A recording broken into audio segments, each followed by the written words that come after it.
Hey, what is going on, guys? Welcome back to another brand new video on my YouTube channel. Hope you guys are having a great day, and in today's video I'm going to be showing you guys the top 10 root applications that you should get on your rooted device, because you probably have a rooted device by now and you're wondering, hey, I went through the struggle of rooting my device, now what perks do I get? Well, put on your seatbelts because I'm going to be showing you some awesome applications and some of them are crazy good. So let's get started with today's video.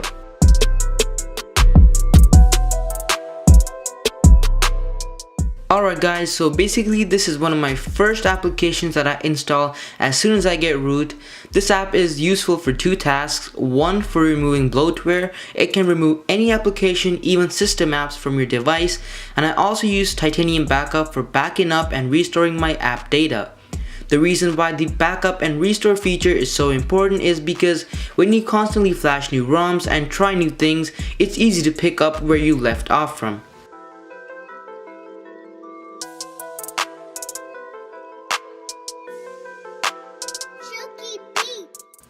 Greenify is also another essential app if you have root. What this app does is that it hibernates apps when your device is not in use, and it saves a lot of battery by cutting down those background refreshes. However, I wouldn't recommend putting messaging apps on hibernation, because if you do, you won't get any messages until you start using your device, since it won't check for messages while your device is locked.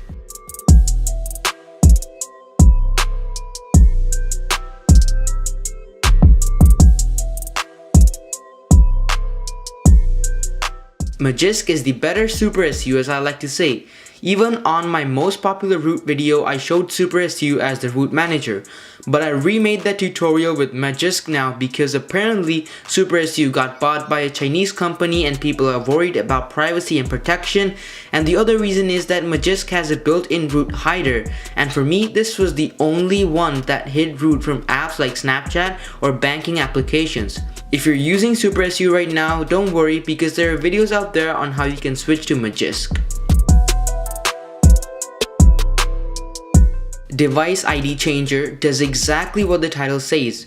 It changes your device ID. This might not be an application you would use daily, but for example, if you're using an app and they only let you use the trial once for each device, you can just go ahead and change your device ID and use the trial again.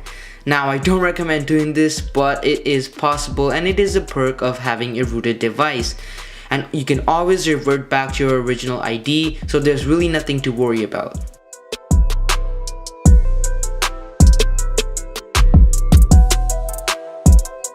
ParhamMenu is a simple app that you can keep on your home screen to easily lock, power off, restart, go to your custom recovery, and all of that can be done without using your hardware keys. I really like it because it's just easy. I don't have to hold down my volume down, volume up, no power keys, nothing. And especially if your device has broken hardware keys, this can be a really handy app. Even if your hardware keys work, it's still faster and easier to go to your custom recovery, and I personally use this application a lot.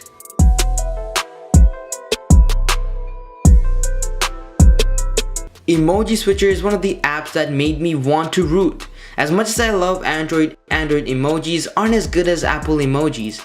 The Google ones are a little bit good, but the Samsung emojis are just really ugly. With this app, you can choose to get iOS emojis, Google emojis, or whatever emoji style you want. It also has a restore option if you want to go back to the stock emojis. Guys, if you want to learn more in depth about this application, click on that card above. I made a video about this, so you can go watch that.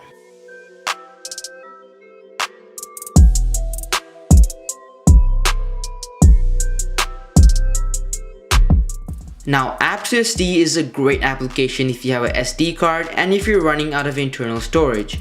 This app is an all-in-one and has many features, but the most useful is transferring apps to the SD card. It just works great, and as long as you don't send your system apps to your SD card, everything should work fine, and you should have plenty of space on your internal storage because all your games and all your big applications will be on your SD card.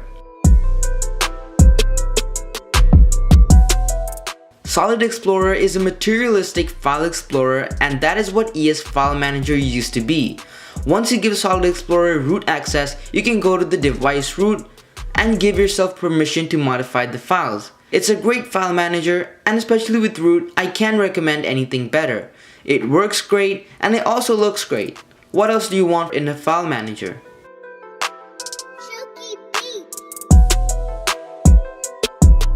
Lucky Patcher is the go-to app if you want to remove Google ads, hack in-app purchases, and all that stuff. Even though Lucky Patcher works without root, it's so much better with root.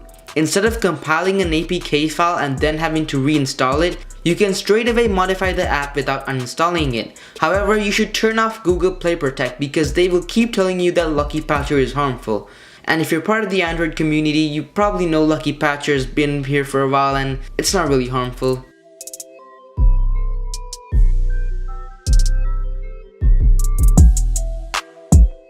And the last app on the list is called FlashFire. This is one of the best apps to use if you want to flash zips or just flash ROM updates quick and easy without having to go to your custom recovery. You can browse for your files and flash it straight from the app and you'll be done in no time. Think about it, what's better? Having to go to your custom recovery, flashing it and all that stuff, or just quickly opening an app and then selecting your file and boom, you're done. How quick is that? Alright guys, that is the end of the video. Hope you guys enjoyed it. Thank you for making it all the way to the end.